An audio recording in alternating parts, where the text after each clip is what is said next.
Well, welcome, church. Good morning. How are you? Good, good. We are going to start off by playing a game, okay? Now, I know this church likes to have fun, and you guys have had a lot of fun pastors in the past, and no exception here. And so we are going to start with a game, and this game is called Do Not Look at Ezel, okay? That's the game. Now, some of you guys know who Ezel is. Ezel is one of the former pastors here, and he's a good guy, and he still comes to church here, and we all love Ezel. But do not look at Ezel. Ezel's going to try to be a distraction, okay? But I want you to keep your eyes right here, okay? In fact, I am going to have a math equation for you guys, and you're going to have to pay attention if you're going to be able to get this math equation. Okay, you guys ready? What's the name of the game? Here we go. First number is 3 plus, okay? 3 plus 7, okay? You got it? Minus 2. Okay, what's the name of the game? Times 5. Okay, what is it? Divided by 2. You keeping track? Plus 6. Plus 4. Divided by 3. What's the name of the game? Times 6. Times 6. This is getting hard. All that equals what? What's the answer? 60. If you said 60, you were right. Give you guys self a round of applause there. Do not look at Ezel. That was the name of the game there. Ezel, thank you so much. Ezel, if somebody would have told you that you would have been in an alien costume on stage here, would you have said that that's crazy or that's in the wheelhouse? You never know. You never know. Distraction. Distraction, that's what we're talking about today, distraction from something very important. How many of us just are easily distracted anyway? Yeah, that I would put myself, somebody was pointing to their husband right there.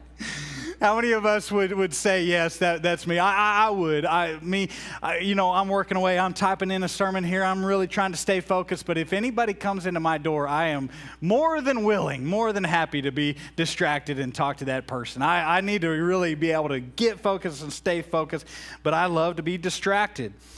Some distractions are okay. Some are not. Some distractions are fun, and some are not. Some can even be deadly. When I say deadly distraction, what do you think of? Yeah, texting and driving. That's what I think of as well. Maybe you've known somebody that's been a victim to that. But I want to take a hard right now, and I want to talk about something that is seemingly different than distraction. Okay? I want to talk about our possessions. Our possessions. Like most people, right, you and I have thought about, we've kind of fantasized about what it would be like to be rich. Am I right? What would you do if you won the lottery? What would you buy? What would you do with it, right? And I always tell God, I would tithe on it. I would. Just make it happen. Now, we all think about what we would do if we could be rich, right? But rarely do we self-examine what we are doing with what we do have already. Today, we're going to explore the parable that Jesus tells, and it's set against the backdrop of these two things: distraction from what really matters and our possessions and what we have, okay?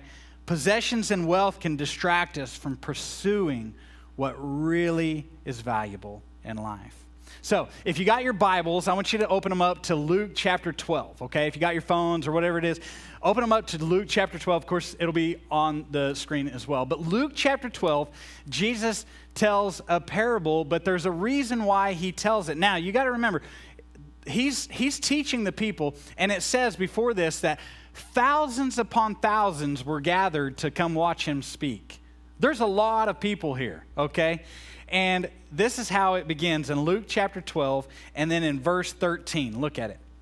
Someone in the crowd said to him, "Teacher, tell my brother to divide the inheritance with me." That is a bold move, am I right? There's thousands of people here, and Jesus is preaching. Can you imagine going to church where there's thousands of people there, and the teacher's teaching, and then you raise your hand, and yes, tell my brother to split the inheritance with me. This ain't right. That's a bold thing to do, but he's that passionate about it, he's that upset about it, that he's willing to interrupt this big old church service to get justice for himself. Now, inheritance disputes are family killers, am I right? I mean, you guys have seen it, maybe you felt it. Have you ever known a family that went through this? Some people are willing to kill a family's relationship rather than not get what they're owed. And these admittedly can be tricky situations. In Jesus' time, here's how it worked. The oldest brother would get a double portion of the inheritance, right? So they would divide up the amount of boys that they had, and then they would add one, and then the older brother would get the double portion. And there's good reason for that. It's usually because the oldest brother is the best looking. The oldest brother is the smartest, and definitely the coolest of all the siblings. We all know that. That's a fact in the Bible. That's what we're going to pull out of that, okay? Girls, they at that time did not get an inheritance, but instead they got a dowry, right? So that's how that worked. But so, for example, if there was 3 sons, then they would divide up the inheritance 4 ways, and then the oldest brother would get the half of it, and then the other 2 brothers would get a quarter of it. And so that's how it worked. Now, today, in our society, we try to split everything up equally, don't we? Usually. I mean, that's pretty normal, is you just divide it out equally between all the kids. But it often doesn't work out that easy, even today, especially if there's like a business involved in it, and we're having to will over a business. A friend of mine, his name was JD, and his parents died, and the siblings got into a real fight over what should happen because there was a farm involved. And JD, out of all the siblings, was the one that stayed and farmed the land. And so he did not want to split up the farm so that he could continue to operate the farm. And many people would agree and did agree with JD and said that if you break up the farm or the business, you're essentially taking away their ability to continue to operate. So, sorry, you just can't do that. A lot of people disagreed and took the other side of it and said that it's wrong to tell the other siblings that they're out of luck and they just get nothing of value. And everything in between. And so for him and his family, that was a deep source of pain because nobody was going to be happy if they split up the farm. JD wasn't going to be happy if they didn't split up the family or the farm. Then the rest of the siblings weren't going to be happy. There was just no easy way to do this.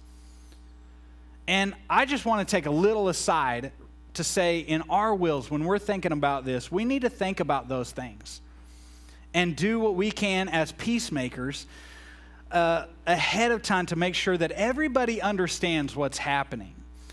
So many people don't care because, what do they say? Well, I'm going to be dead anyway. So what do I care? I'll let them figure it out. But the problem with that is that if a child feels slighted by a parent that has now deceased, what do you do with that grief?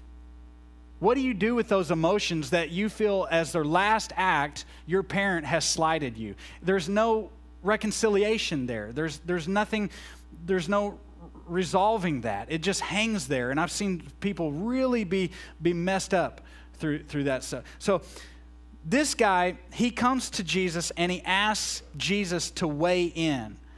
Now, people would sometimes ask rabbis to be arbiters of these kinds of situations. And this is, I guarantee you, this is the younger brother that is asking. Because in that society, whenever there was not a will, either written or oral, okay, then the estate was kept together until the older brother, the oldest brother, allowed it to be divided. That was the rule.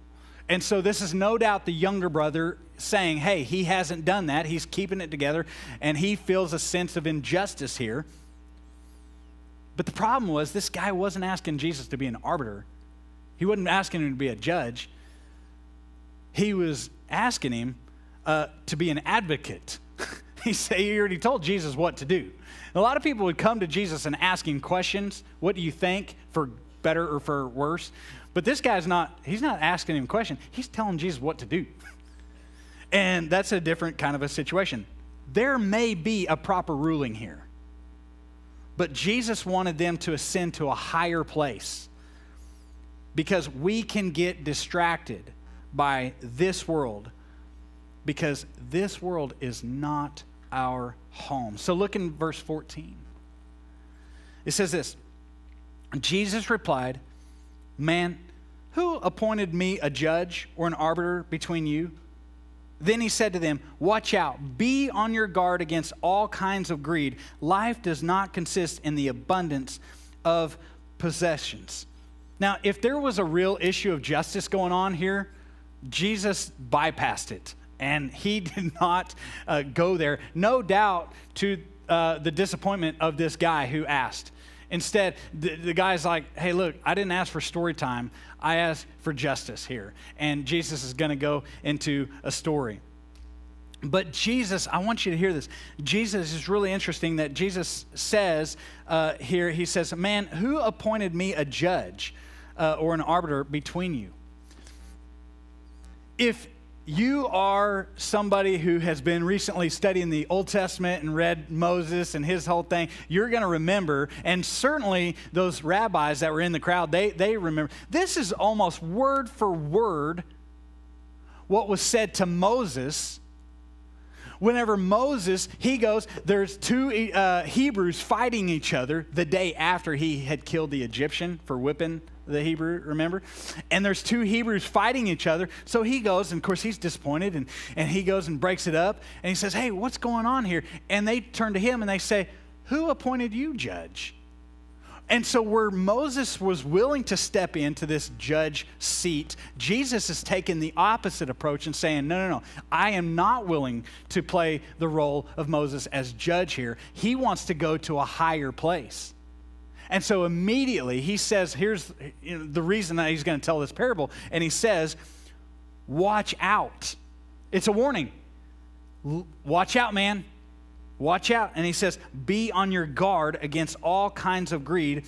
Life does not consist in abundance of possession. He says, guard against that distraction. You have to mentally guard against that distraction.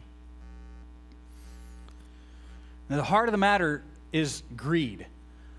Few things in all the Bible, few things have such a layer for layer application to our materialistic society as Jesus saying, watch out, be on your guard against all kinds of greed. Life does not consist of the abundance of possessions.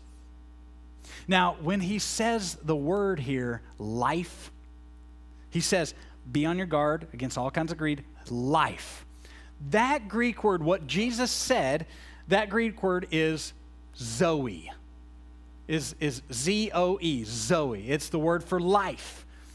And in this instance, real life. They had three different words that they would use for the word life, and it kind of meant different things. We do too, right? Like if you're looking at Mars and you're saying, is there life on Mars, right? We're not talking about, are they taking vacations and having real life there? They're talking about, no, is it alive or dead, right? Or we'll talk about, living the dream here, living the good life. That's different, right? We have different meanings in our English language for life. The word that he uses here is Zoe, and that means real life, the real kind of life. Greed will promise Zoe, but it leaves you with death. It promises you friends, but it leaves you with moochers. Greed will promise you fulfillment, but it will leave you empty. And he says, watch out. Look in verse 16. And then he told him a parable. The ground of a certain rich man yielded an abundant harvest. He thought to himself, what shall I do? I have no place to store my crops. Then he said to them, this is what I'll do. I'll tear down my barns and build bigger ones, and there I will store my surplus grain. And so right there, he begins to make up a story to get his point across. In this first part of the story, nothing is wrong. Nothing is wrong here. He hasn't come by the extra profits immorally. He just had a good year, right? His crops just had a good year, and we've all had that. We've gotten a raise before, or a big bonus, or maybe our spouse went back to work and there's more money now. So then in 18 again, he says, then he said, this is what I'll do. I'll tear down my barns and build bigger ones, and there I will store my surplus grain. And I'll say to myself, you have plenty of grain laid up for many years. Take life easy, eat, drink, and be merry. Now put yourself in the shoes of the people that are hearing this that day for the first time. You're thinking, oh, this is a great story. This is a feel-good story. This is a story, what are you thinking? What is Jesus going to make the point about here? So far, it's probably about being a good steward of your money. Saving, right? Not squandering your wealth. I mean, he gets this good year, and what does he do? He builds bigger barns, bigger storehouses so that he can save it up, maybe for a rainy day. All that sounds good, right? And then the story takes a hard turn. Look in verse 20. But God said to him, you fool, this very night your life will be demanded from you. Then who will get what you have prepared for yourself? This is how it will be with whoever stores up things for themselves, but is not rich towards God. Whoa, crash landing. That took a dark turn real quick, and the guy is doing good, and then boom, he's dead. Now, can you imagine the crowd? They're sitting there and they, whoa, I didn't see that one coming. I thought this was going to be a fun story. But Jesus wasn't trying to make a fun story. He was trying to make an all-important life point. And the reason that he told this shocking story was to warn us all, to warn them and to us. We are the rich man.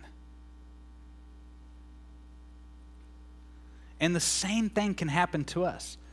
Now, we probably are not going to die if we have a great year at work and find ourselves with extra money. But if we do with it like the man in the story did, suddenly the foolishness of our actions will be discovered. Jesus taught about a lot of things. But this is one topic that affects every single one of us in here. The brother that came to Jesus wanted his inheritance, and that was not a wrong thing. In fact, his cause might have been righteous. But so many times we can do the right thing with a corrupt heart, and that's what Jesus saw was his heart. Greed was calling out to him. It was waving, trying to distract him from the things that really mattered. And we have to understand that in the story, we are the rich man, and we already have what we need. That's important to understand. We already have everything that we need. None of us would label ourselves rich. Am I right? Probably, I wouldn't. I wouldn't say, look at myself and say, oh, I'm rich. I wouldn't go around telling people that I'm rich, right? Last time we said that was whenever we found a dollar bill in the parking lot when we were kids, or even a nickel, and what'd we say? I'm rich, But we stopped saying that a long time ago, didn't we? Because we don't feel rich. I mean, none of us would say that. All you, if I ask you, are you rich? I think you would say, no, all I have to do is just look down the street. And those guys, they're rich. All I got to do is drive around in town and look at those vehicles, and man, those guys are rich. All I got to do is look across at someone else and look at what they have and say, now they're rich. I'm not rich. And we always look to the side at all the people that have more. But I want to say, and I want to ask, what if we looked at everybody all around the world? All the people that have more, and then all the people that have less would be like this. Question is, do you have everything that you need to live right now? Do you have everything that you need to live? The answer is yes, you do. If that's the case, you're ahead of the game from a lot of people. 1/4 of the world's population does not have clean water. Isn't that crazy? Billions, 2 billion people do not have access to clean water. Do you have a flushing toilet? Those come standard in today's homes, usually. If so, you're in the top half of all the world. Doesn't that just blow your mind? 46% of people lack access to safely managed sanitation. I'm rich. I got a toilet that flushes. In 2021, the average adult worldwide made $23,380. Most of us make far more than that. When I was a youth pastor, I loved taking our church on mission trips. It was good for us to get outside of ourselves. I don't know why, but teenagers are kind of born with these blinders on, and they only see their own world. Am I right? And so mission trips were the one thing that took the blinders off. And they look around and they say, oh my gosh, this thing's not all just about me. Mission trips were great because we got to serve other people, but the impact was mainly on us, on our own hearts. And whenever you would walk around and see total poverty around, all of a sudden, that distraction of greed just washed away. And all of a sudden, we were suddenly content with everything, and we felt what? Rich. Because we realized we were. Being rich is totally subjective, isn't it? We need to understand that we already have what we need, and we do not need more. Greed constantly distracts us from that reality, and it steals our contentment. But where the man in the story really went wrong lies in his mindset that he assumed the extra that he had was from himself. How did he get his abundance? In verse 16 it says, and then he told the parable, the ground of a certain rich man yielded an abundant harvest. The ground gave it to him. In other words, God gave it to him. Now, maybe the guy would say, like any good farmer, he would say, oh, hold up. Now, yeah, the ground did, but who got up early to plant? That would be me. Who stayed out in the fields weeding? Yeah, right here. And who stayed late harvesting all that? Still this guy right here. Okay, so the ground, yeah, you could say that, but really there was a whole lot of me in that ground. Okay, so he would certainly be upset and probably objectify to that to say, well, it wasn't just the ground. But if I look at my life, just me, okay, the greatest things that I have been given to me, the greatest things were the things that came from God. I was born in America. I did not get to choose that. And not only in America, I was born in this period in American history, okay? Listen, my grandpa loved to tell the stories of what he went through as a child, because I was playing Nintendo when I was 13, and he was out there farming on his own at 13. He told me that too many times. I got it. You're a man, I'm a boy, okay? Got it, Grandpa. But it was true. it was just different for them then. I didn't choose that. I didn't get to choose that at all. I was raised by Christian parents.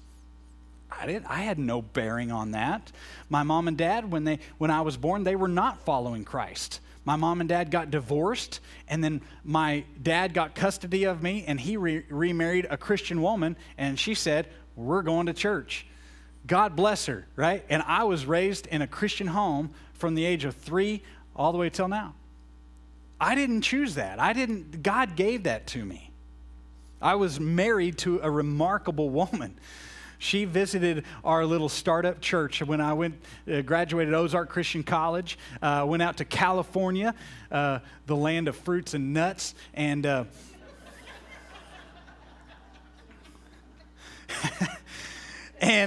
we went out there, and she saw our little sign we had out there, and she came to our church one Sunday, and man, had she not done that, I wouldn't have the incredible family that I have now. I didn't choose that, I didn't do that. God did that for me. God has given me wonderful children, Well, I'd say mostly.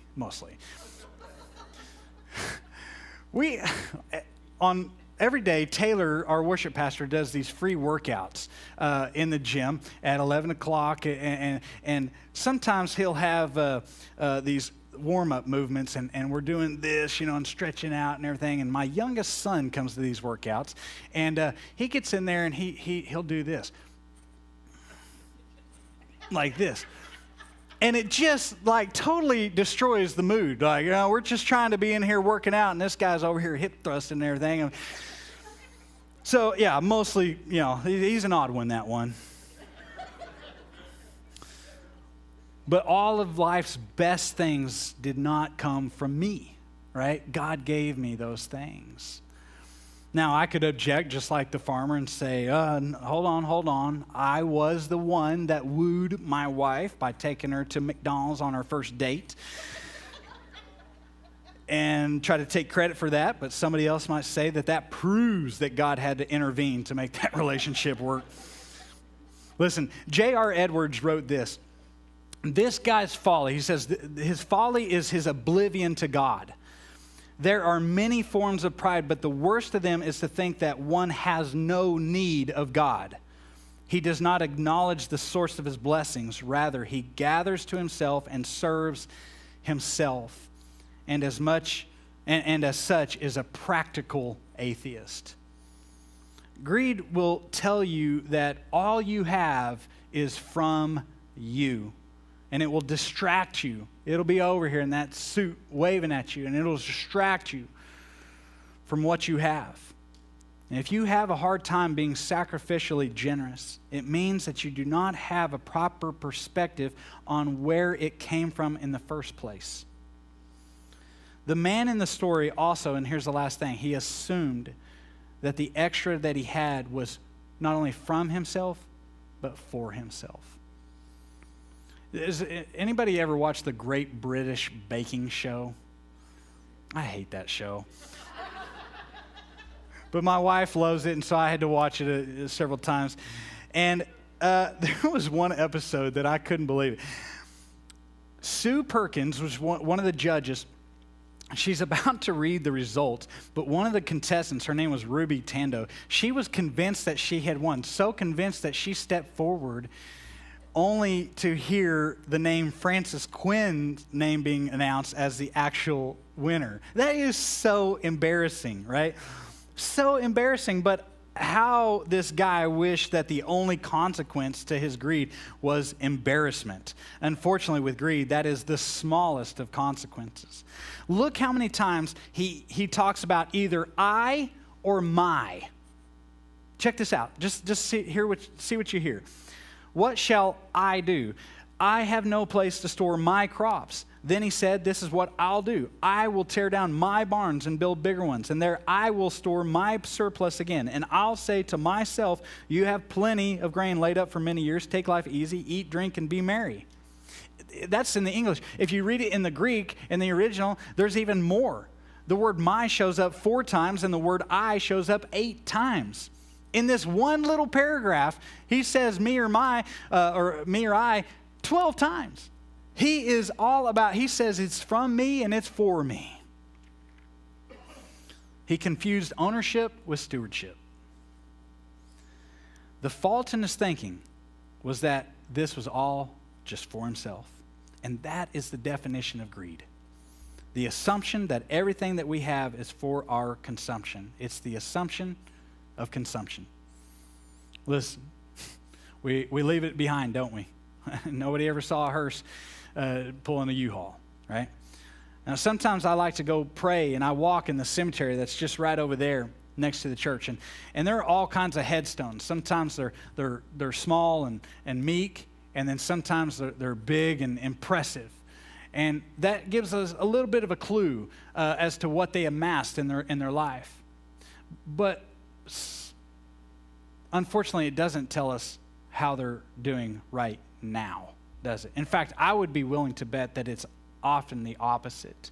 That the ones overall, statistically, I would say that the people that amassed a lot in life had a harder time being generous with it, had a harder time realizing that it was not just from us and not just for us.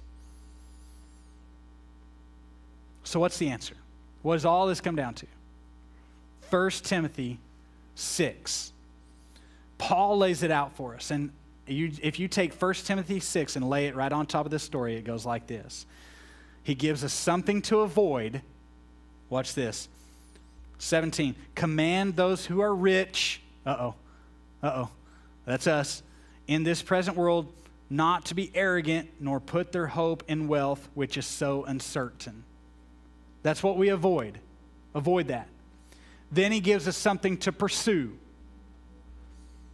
But to put their hope in God, who richly provides us with everything for our enjoyment. Command them to do good, to be rich in good deeds, and to be generous and willing to share. That's the ticket. And then if we do those two things, then Paul says, here's the result. In this way, they will lay up treasure for themselves. It's okay to lay up treasure for yourselves, isn't it? As a firm foundation for the coming age, so that they may take hold of the life that is truly life. Take one guess at what Greek word for life is used right there. Zoe. Greed is a terrible companion. It's constantly begging for your attention, and it will take your eyes off of what really matters. In 100 years, it will not matter what car you drive or what house you lived in. It will not matter what clothes that you had. The only thing that matters is pursuing Jesus.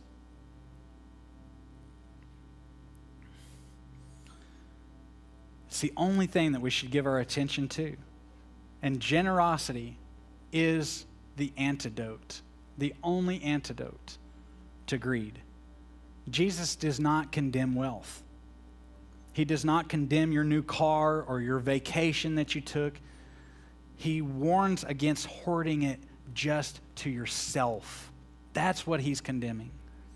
If you are rich, and we are rich, you have not been given what you have just for yourself.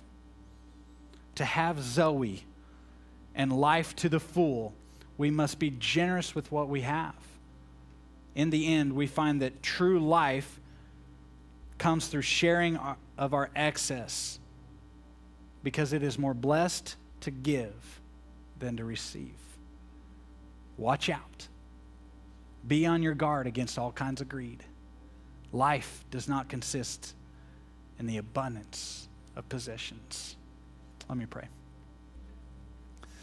God, we love you so much, and we are so grateful that you did not stay in heaven and keep what you had to yourself, but that you were generous all the way with even your own life. God, we want to be more like that. We want to be generous. We want to have life.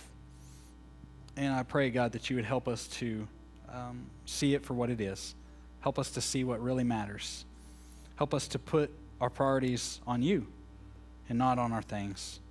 Help us to value people over our possessions. God, we love you, and we pray this in Jesus' name. And everybody said, amen.